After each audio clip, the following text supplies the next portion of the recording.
خوش آمدید۔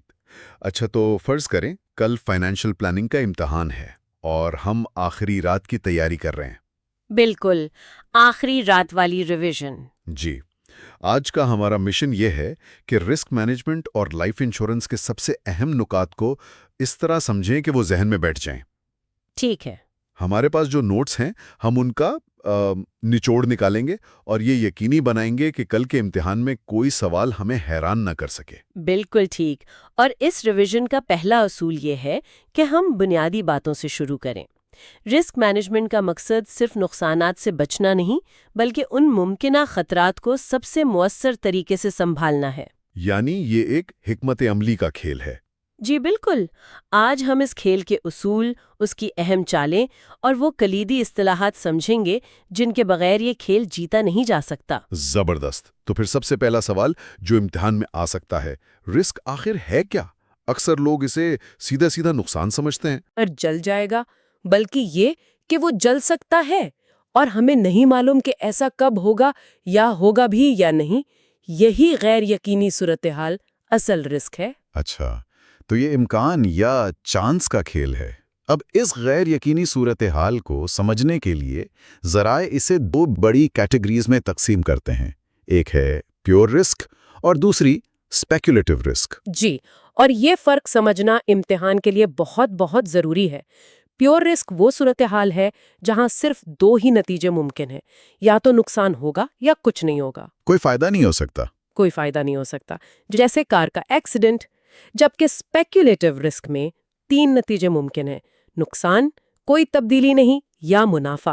جیسے اسٹاک مارکیٹ میں سرمایہ کاری کرنا۔ بالکل، آپ پیسے بنا بھی سکتے ہیں اور گنوا بھی سکتے ہیں۔ تو اس کا مطلب یہ ہوا کہ انشورنس کمپنیاں صرف پیور رسک کا بیمہ کرتی ہیں، لیکن وہ ایسا کیوں کرتی ہیں؟ وہ اسٹاک مارکیٹ کے نقصان کا بیمہ کیوں نہیں کرتی؟ کیا خوب سوال ہے۔ دیکھیں، اس لیے کہ انشورنس کا بنیادی مقصد آپ کو غیر متوقع حادثات سے بچانا ہے، نہ کہ آپ کی بری سرمایہ کاری سے۔ صحیح۔ یہ ایک حفاظتی جال ہے، منافع کمانے کا ذریعہ نہیں۔ اگر کمپنیاں اسپیکولیٹو رسک کا بیمہ کرنے لگیں تو ہر کوئی آنکھیں بند کر کے پیسہ لگائے گا، ہے نا؟ یہ تو بہت منطقی بات ہے۔ اچھا، اب دو اور اصطلاحات ہیں جو ہمیشہ ساتھ آتی ہیں، پیرل اور ہیزرڈ۔ جی، اور ان میں ایک باریک سا فرق ہے۔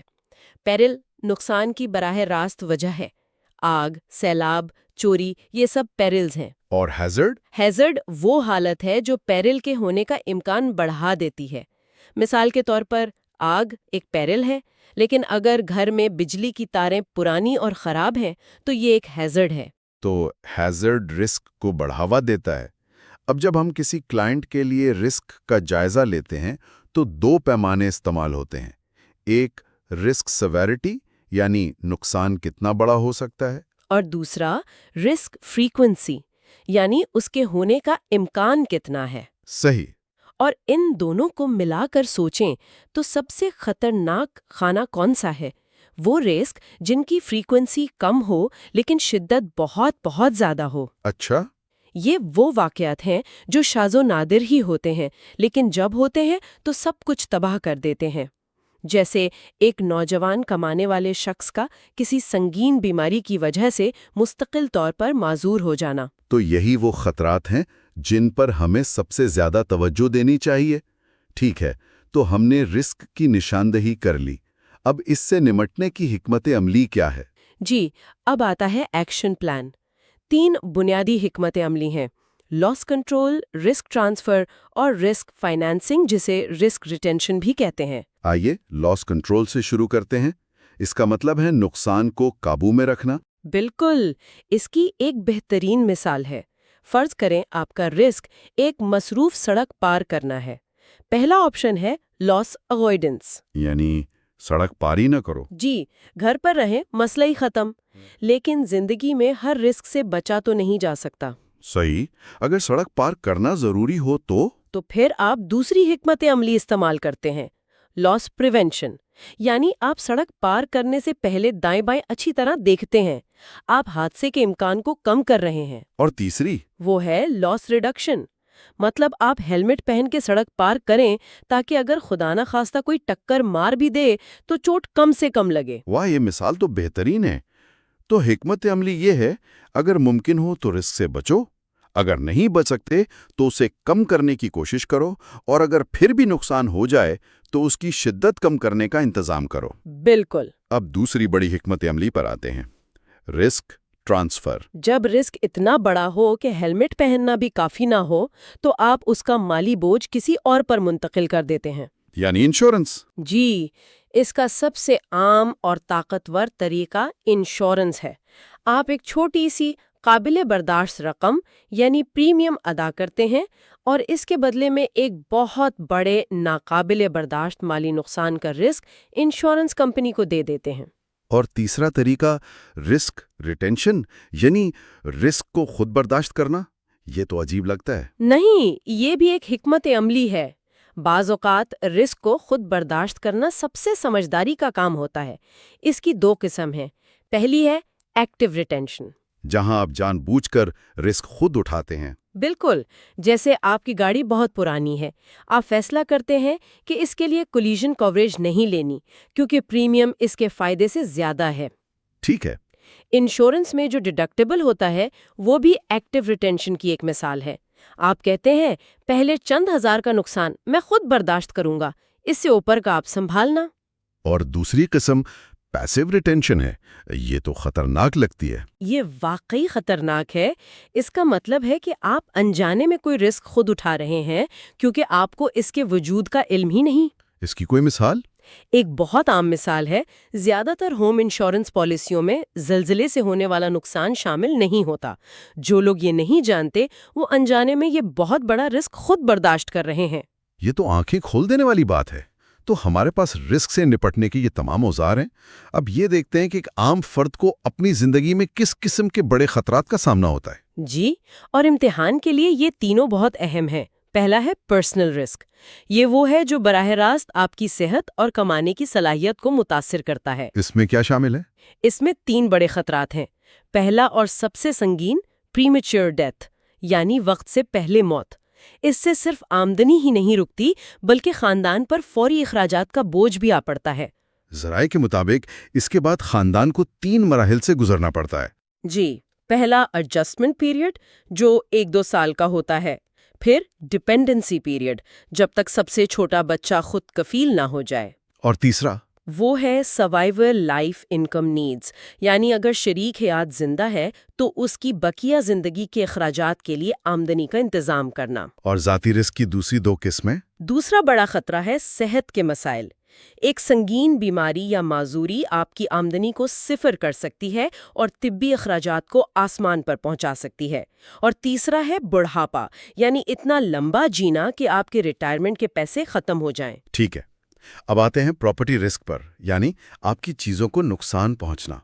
लेकिन इसमें डायरेक्ट लॉस और इनडायरेक्ट लॉस का फर्क अहम है। जी, और ये बारीकी अक्सर नजरअंदाज कर दी जाती है। डायरेक्ट लॉस वो है जो नजर आता है। आपकी दुकान में आग लग गई, सारा सामान जल गया, ये डायरेक्ट लॉस है। और इनडायरेक्ट लॉस क्या हुआ? कहीं ज्यादा बड़ा होता है। और तीसरी किस्म का रिस्क लीगल लाइबिलिटी रिस्क, ये तो सबसे खौफनाक लगता है। ये वाकई खौफनाक है क्योंकि इसकी कोई ऊपरी हद नहीं होती।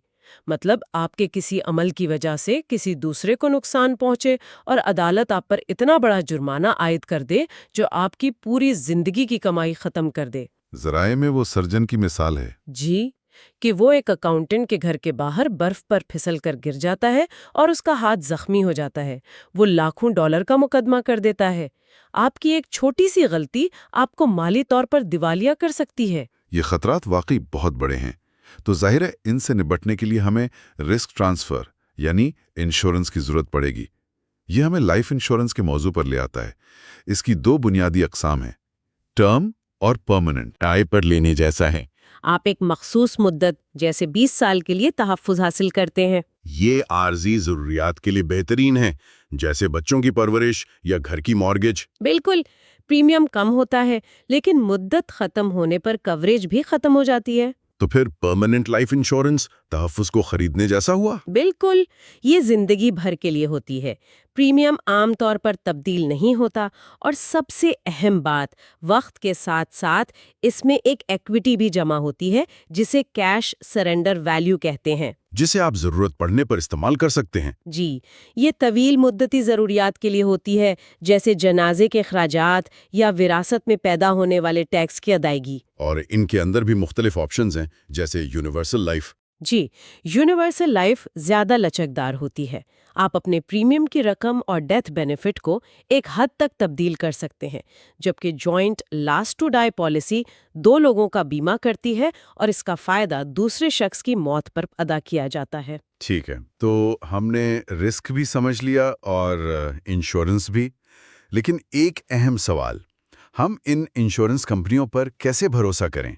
क्या गारंटी है कि जब 20 साल बाद क्लेम का वक्त आएगा तो ये कंपनी मौजूद भी होगी? ये बहुत अहम सवाल है और इसका जवाब इंडस्ट्री की रेगुलेशन में है। कनाडा में इसके लिए एक मजबूत निज़ाम मौजूद है। वफाकी सतह पर OSFI नामी इदारा यकीनी बनाता है कि तमाम कंपनियां माली तौर पर मुस्तहकम रहें। और अगर कोई कंपनी इन तमाम इकदामात के बावजूद दिवालिया हो जाए तो? नहीं, उसके लिए भी एक हिफाजती जाल है और उसका नाम है एसुरिस। ये एक गैर मुनाफा बख्श तंजीम है। अगर कोई मेंबर कंपनी दिवालिया हो जाए तो एसुरिस पॉलिसी होल्डर्स के मफादात का तहफ़्फ़ुज़ करती है। यानी ये इंश्योरेंस की इंश्योरेंस है। बिल्कुल। ज़राए के मुताबिक एसुरिस डेथ बेनिफिट के लिए $2 लाख तक या वाजिबुल अदा रकम का 85% जो भी ज़्यादा हो उसकी ज़मानत देता है। इसी तरह कैश वैल्यू के लिए $60,000 तक की कवरेज यकीनी बनाता है। ये तो जबरदस्त ज़हनी सुकून फराहम करता है। जी, तो आज की इस गुफ्तगू का खुलासा ये है कि अगर कल हमारा इम्तिहान हो तो हमने तमाम अहम निकात को कवर कर लिया है। हमने रिस्क को गैर यकीनी सूरत हाल के तौर पर समझा, उससे निमटने की हिकमत अमलियों को देखा और फिर लाइफ इंश्योरेंस के किरदार का गहराई से जायजा लिया। बिल्कुल। ये तमाम तसव्वुरात एक दूसरे से जुड़े हुए हैं और आखिर में सोचने के लिए एक नुक्ता जो शायद इम्तिहान के सिलेबस से बाहर हो लेकिन जिंदगी के लिए बहुत अहम है। वो क्या? ये तमाम ज़राए हमें रिस्क का हिसाब किताब सिखाते हैं, रियाजी, मंतिक, लेकिन असल जिंदगी में एक और उन्सर भी होता है, ज़हनी सुकून। तो सवाल ये है कि एक शख्स रिस्क के हिसाबी तज्जिए और ज़हनी सुकून की जज्बाती ज़रूरत के दरमियान तवाज़ुन कैसे कायम करता है? मतलब मालियाती मंसूबाबंदी कहाँ खत्म होती है और ज़हनी सुकून कहाँ से शुरू होता है? बिल्कुल। क्या सिर्फ बड़े नुकसानात का बीमा कराना काफ़ी है या उन छोटे नुकसानात का भी जिनकी फ़िक्र रातों की नींद खराब करती है? इस सवाल का जवाब किसी किताब में नहीं मिलता। ये हर शख्स को अपने लिए खुद तलाश करना पड़ता है।